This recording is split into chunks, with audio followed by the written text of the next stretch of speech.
Chag HaShavuot, Zman Matan Toratenu.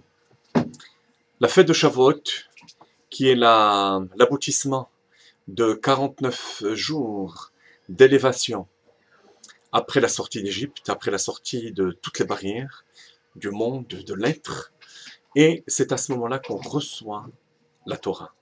Le Midrash raconte que lorsque les enfants d'Israël arrivent à cette ultime préparation avant Matan Torah, ils sont tous, bien entendu, extrêmement joyeux. C'est la simcha, le peuple est en liesse par rapport à toute cette attente. Behotsiacha et Ta'am Hazem Mitzrayim Ta'avdun et Elokim ala Harazeh. C'est la promesse divine. Lorsque tu feras sortir ce peuple, vous servirez Dieu sur cette montagne. Il y en avait un seul, qui avait peur, qui craignait ce moment. Qui était-il? Moshe Rabbeinu. Moshe Rabbeinu était le seul qui avait une sorte de crainte, d'appréhension. De quelle crainte s'agit-il? Est-ce que je vais être capable de recevoir la Torah avec la même simplicité, intégrité qu'un juif pachout, qu'un juif simple? C'était là toute l'appréhension de Moshe Rabbeinu.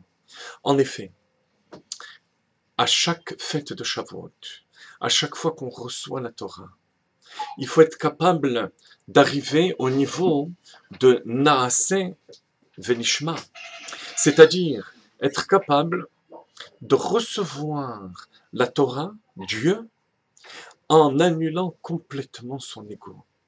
Alors au niveau d'un juif simple, pas de difficulté, puisque l'ego n'a pas de raison de se manifester.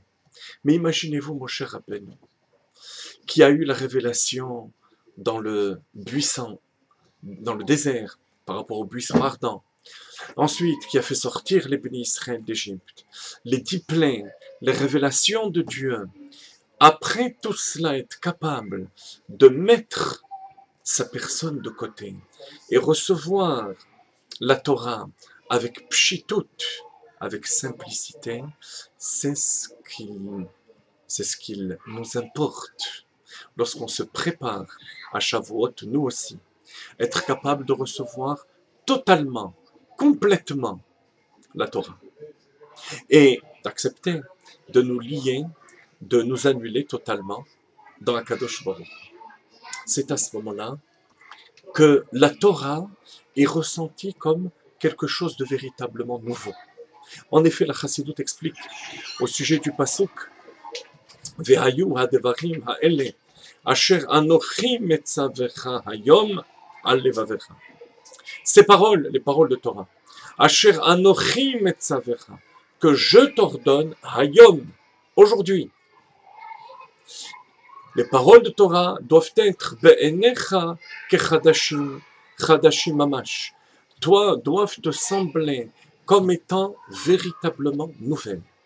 On écoute des paroles de Torah, on ouvre une Gemara, on ouvre un livre de Tanya, et on a devant nous, non pas des choses qu'on connaît déjà à moitié, au quart, des choses nouvelles, comme si c'était la première fois qu'on écoutait ces paroles de Torah. Comment est-ce qu'on peut arriver à ce niveau-là? Chassidut explique à Dmorazaken dans l'écoute de Torah, Parashat Dvarim, Asher Anochi. Si jamais tu prends conscience que ces paroles sont prononcées par Dieu, Anochi, moi, Dieu, Ana Nafshi Ketavit Yavint, et bien à ce moment-là, à chaque instant qu'on entend des paroles de Torah, elles sont nouvelles. Elles sont nouvelles parce qu'elles viennent d'être prononcées par Akadosh Baruch. Voilà le secret de la préparation à Matan Torah.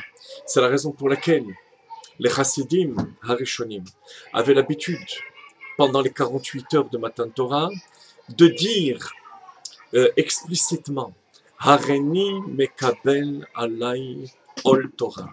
J'accepte sur moi le joug de la Torah. Même si je comprends, même si j'ai envie, et même si je désire, je ressens Tout ça n'est qu'une préparation pour accepter de manière inconditionnelle le joug de la Torah et d'être connecté au Anochi, Ana, Nafshi, Ketavit, Yavit. À ce moment-là, toute la Torah de l'année prend une autre dimension et c'est ce qu'on se souhaite, c'est ce qu'on vous souhaite, chers auditeurs. Chag Sameach.